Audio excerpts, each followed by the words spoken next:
You know, one of the interesting things about people like Lauren Bobert is that you always kind of have to outdo yourself, right? She made a name for herself by going out there saying some of the most bizarre and just flat out nutso things you could imagine.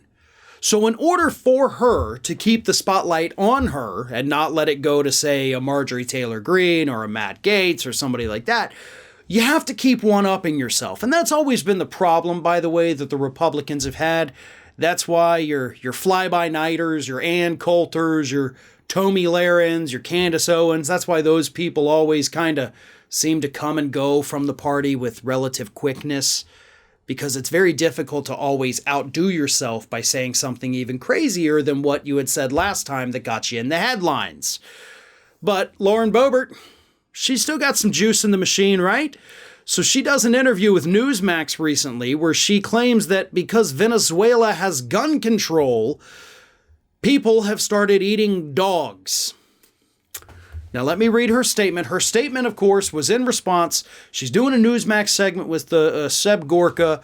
She's talking about Beto O'Rourke wanting an assault weapons ban. And so Lauren Bobert says this: I was compelled to go to him because I saw that a disarmed populace, if the citizenry in America is disarmed, then we are no longer citizens. We're subjects. You know, here in America, we have gourmet treats for puppies. We have these amazing groomers for dogs. Groomers. In Venezuela, they eat the dogs, and it started because they do not have firearms to protect themselves, to defend themselves against a tyrannical government. So, I guess in Lauren Bobert's mind, this is what happened, right? Let's say I'm a citizen of Venezuela, and okay, here I am, I'm in Venezuela. Oh no, my gun is gone. Guess I'm gonna eat the dog. Now, I don't know how you get from, oh, I don't have a gun, to let's go barbecue Fido, but in Lauren Bobert's brain, that's what happened. Like, no gun, gotta eat the dog. Honest to God. I would love for medical professionals to do a CAT scan on Lauren Bobert. You know, ask her some questions while it's happening. Let's see what lobes are lighting up, which ones are staying dark, because I sincerely believe that there is a lot of scientific information that can be gleaned just from examining what is going on in her brain. But I would also love to know how not having a gun makes you eat puppies. Because here I'm going to divulge a little bit about myself. I do not currently own any firearms. I have 3 dogs.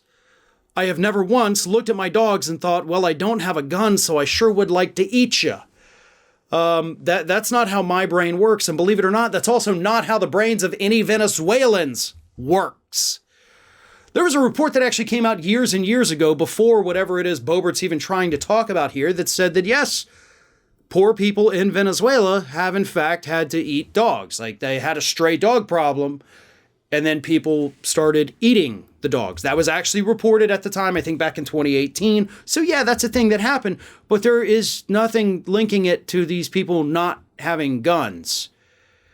And by the way, Lauren Bobert and all you diehard Second Amendment fanatics, like, what do you think any amount of guns is going to do to protect you from the government? Let's assume for a moment that you find yourself in a position to where, oh my God, the government's tyrannical. Let me go get my AR-15. Let me get my handgun. Let me get my shotgun. What are you going to do with that? Because you do know that the government doesn't even have to send a troop to your door. Instead, what's probably more likely is they're either going to just drop a bomb on you from, 40,000, 30,000 feet up into the air, whatever it is, or they could just send a drone to take you out immediately as soon as you open your front door with your gun. Your weapons are not going to protect you if the United States government does in fact become tyrannical. Hell, if an entire community went against the government, we got enough guns, we're going to take them, they'd just nuke you and you'd be gone. Like, you're not going to stand up to the government with an AR-15. You're just not. But you're also not going to resort to eating dogs if that gun is taken away from you. But again, Boebert's got to constantly out-crazy herself. So now we're in the realm of the craziness is she thinks if you don't have a gun, you have to eat puppies. Hey everyone, this is Aspen.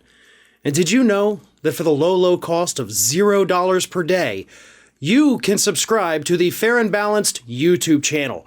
We also encourage you to like, comment, and share, but again, click that subscribe button and help Aspen not be so grumpy.